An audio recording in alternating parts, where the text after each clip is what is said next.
How's it going, everyone? So we are out here west of Lawton. We call these our military bees. Back over there is Fort Sill. Thanks to all the military men and women for your service.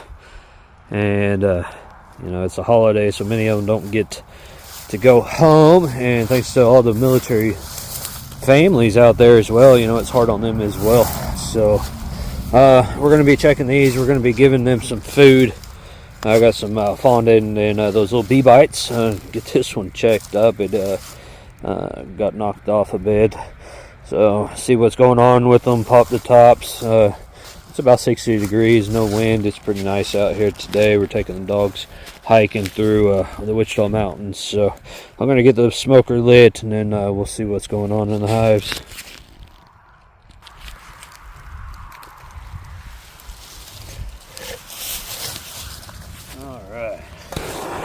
Got to bring my tripod, so I have it stuck in a tree branch. Maybe that will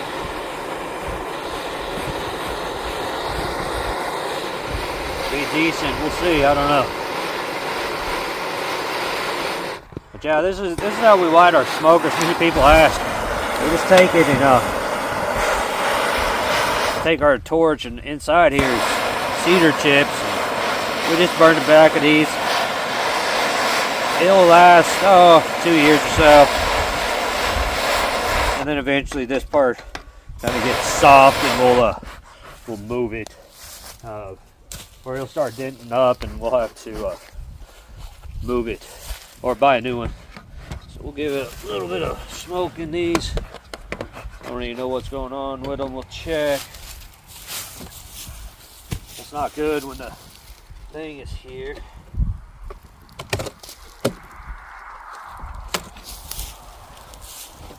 Probably could take that box off with it. But that's a nice sized little cluster there. So not too bad. This is a bee box that we got from another beekeeper. It's a screen bottom, but it's completely propolized up. And then this is one of the very rare medium boxes that we have in our operation. An easy way to check to see if these have food on them is take your hive tool, and what we do is we just kind of go down here, we find a cluster where they're at, and we just stick our hive tool in there, and then we pull it up, and if it comes up with the honey and stuff, then they have food around the cluster. So that's an easy way to check it. You can also do the lift test and see how heavy they are. But yeah, that was a good one with food. We're going to go ahead and add 2 of these little bee bites to them.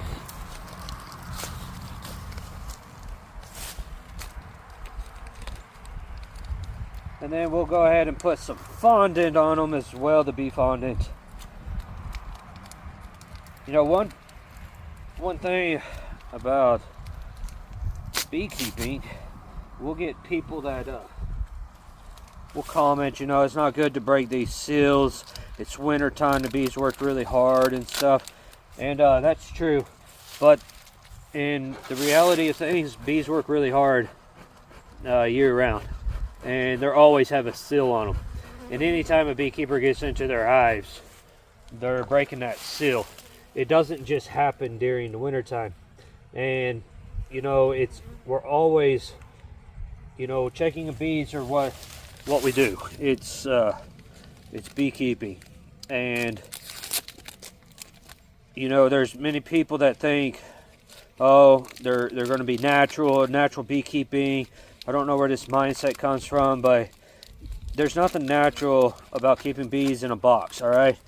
And there's nothing natural about a bee yard. Bees don't live with hives next to them, and they don't live on the ground, and they live in trees, and they have these they're way up there in the air. They're not down here to where we can manage them and things. So I don't understand that whole natural thing. I don't get behind it at all. There's nothing natural to what it is of keeping bees for your satisfaction or for your gain. You know, whether you're doing it for your food crops or not, it's not that's not natural. So, you know, these boxes are 3/4 inch pine boxes. I mean, you're not doing them any favors of keeping them in these little bitty tiny boxes with absolutely no insulation and stuff. You know, when it gets cold, these bees are out here and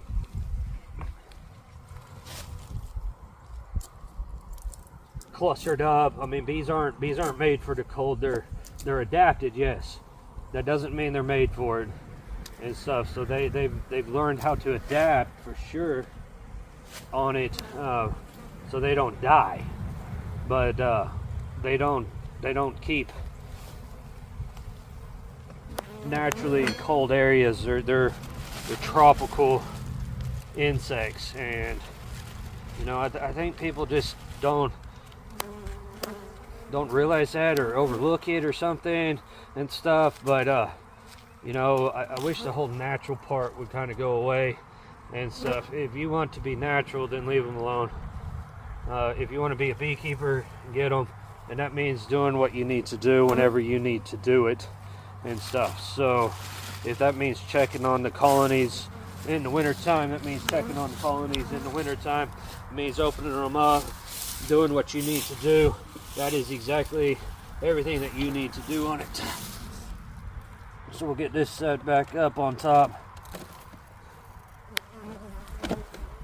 So that's where I kind of look at it like that and stuff. You know, we're beekeepers, and we have to be able to get into our colonies, do what needs to be done, keep them healthy and productive.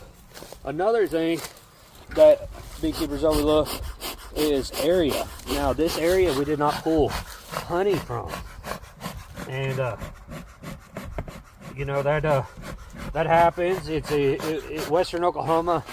It can be hit and miss. It can be hard sometimes. It was good during the springtime, but then the summer was really dry and hot, and you know, that's beekeeping in Oklahoma. And these are right here at the top, very nice. They're kind of right here on the side. I usually have these knocked down, but we were going to harvest. There's a lot of honey up here in this box, which is fine. So we might be able to pull it in the spring, and I told the property owners we may be able to pull it in the spring. We will see. You know, we're not adding anything liquid to it, and so we'll see how it goes for them.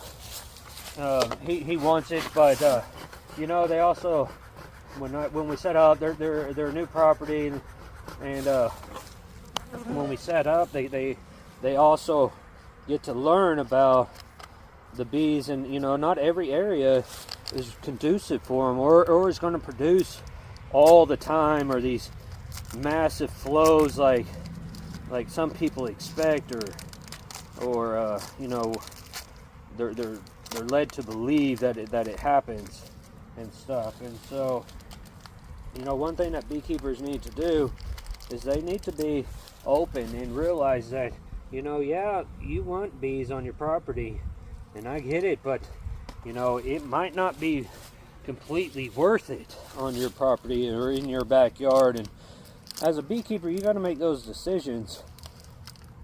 And so we're gonna have to look at it, and we're gonna have to make some decisions. Is it worth it keeping them out here? Because there's a tremendous amount of pollen out in this area, and but the nectar flow, it can be hit and miss. And you know, do I want to feed a whole bunch to these hives? Do I want to build this area up?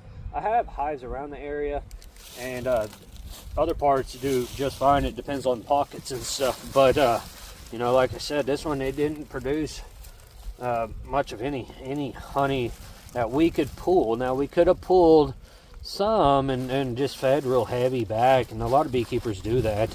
But I try to stay away from that.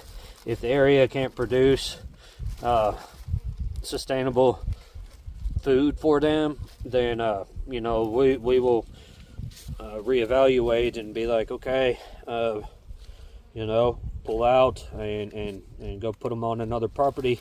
And that's just the way it goes. And you know, beekeepers have to be okay with that. They have to be able to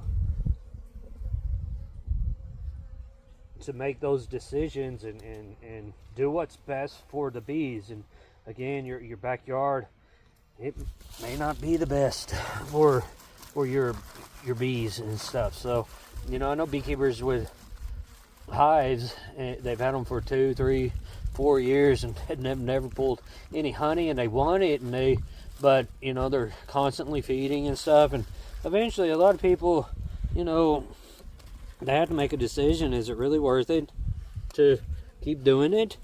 You know, or is it just too big of an expense and stuff? And so, you know, make sure that you're keeping bees